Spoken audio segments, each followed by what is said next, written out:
God saved you by his grace when you believed, and you can't take credit for this. It is a gift from God. Salvation is not a reward for the good things we have done, so none of us can boast about it. And that's right. Salvation is not a reward for the good things we've done.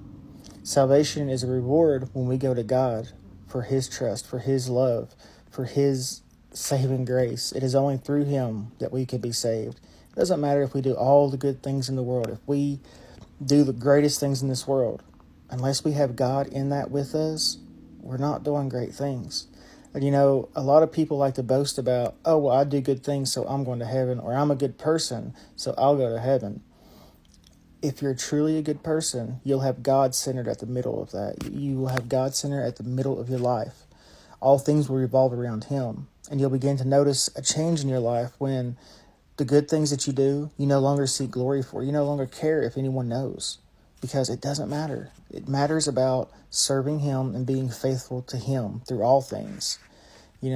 It's going to be hard. It's going to be times and struggles that you just can't even think about dealing with it. It's just too much for you.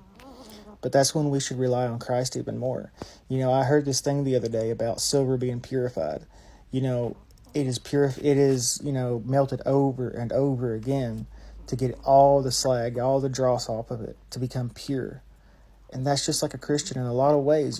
We will be tried over and over again. And just when we overcome one trial, there's another that stands in our way again. But it's not because God hates us or he's sick and twisted. It's because he's trying to purify us.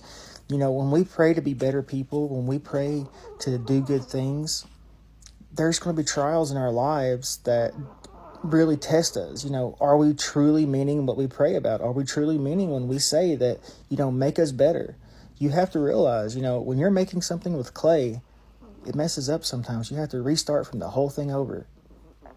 And that is why I think I can't remember which verse or chapter or book it's in, but he talks about, he is the potter and we are the clay. He makes us to be what he wants us to be. He wants us to be good, so he's going to build us up in good things. But he's going to try us to make sure that we want those good things, that we want to mean what we say. And that's why it says a lot of the time, be careful what you say, because the word has power, and it does.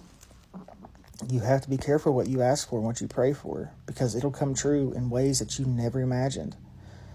But with that being said, it's a beautiful thing to see prayers answered. And if you pray hard enough, if you seek him hard enough, and if you truly mean what you say, you will have that salvation. It is that simple. God bless you all.